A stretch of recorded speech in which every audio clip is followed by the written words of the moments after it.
Hey everyone. So I decided to do a quick video rundown of this one. I had gotten this scenario from watching Ryan Noob's Behind the Curls series.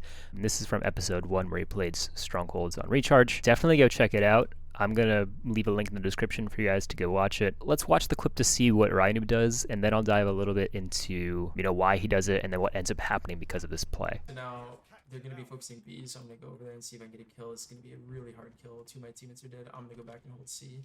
My teammate. Wait for my two teammates to spawn, figure out where they spawn and play off that. I think they spawn in A, so as long as we hold C, they'll cap A. Alright, that's an okay trade. First thing that you notice that Ryan Noob does is his first instinct is to support his teammates at defending B originally.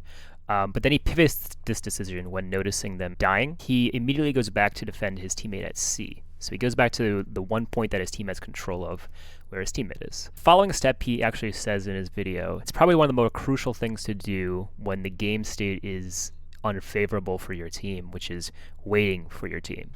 And not only that, but Ryan Noob also puts himself in a position to avoid taking damage. So those two things kind of go hand in hand with one another. You want to stick with your team that's alive, but also avoid taking damage at the same time. The only angle of threat that he has is either directly in front of him, where his teammate is, or to the side at long call, where he clearly knows that someone is probably not approaching for the next 5-10 seconds because he just came there. It would have been ideal for this caveman guy to work with Ryan Noob a little bit more by playing on the ramp to give him a bit of a better line of sight towards one another, but obviously hindsight is 20/20, not knowing that.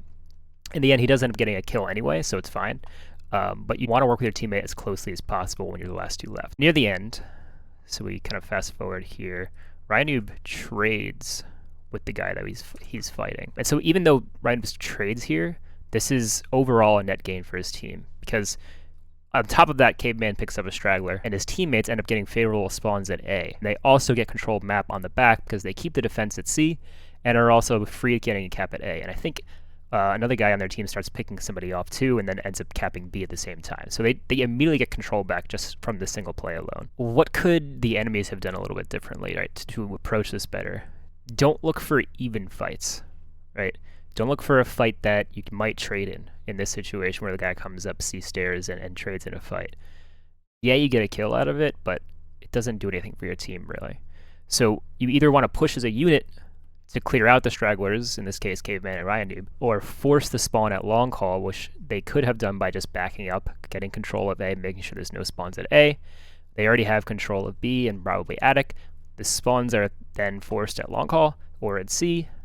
Then you know exactly where the entire enemy team is and can approach it from there. So you have superior positioning because you have control of attic and the cross at a catwalk, and then can assess from there. So in conclusion, when your team loses control of the map like this, number one is don't look for a 50-50 fight and avoid taking damage. Number two is work closely with your remaining teammates and pick up overextended enemies where possible. And then three, find your spawners and assess the next play from there.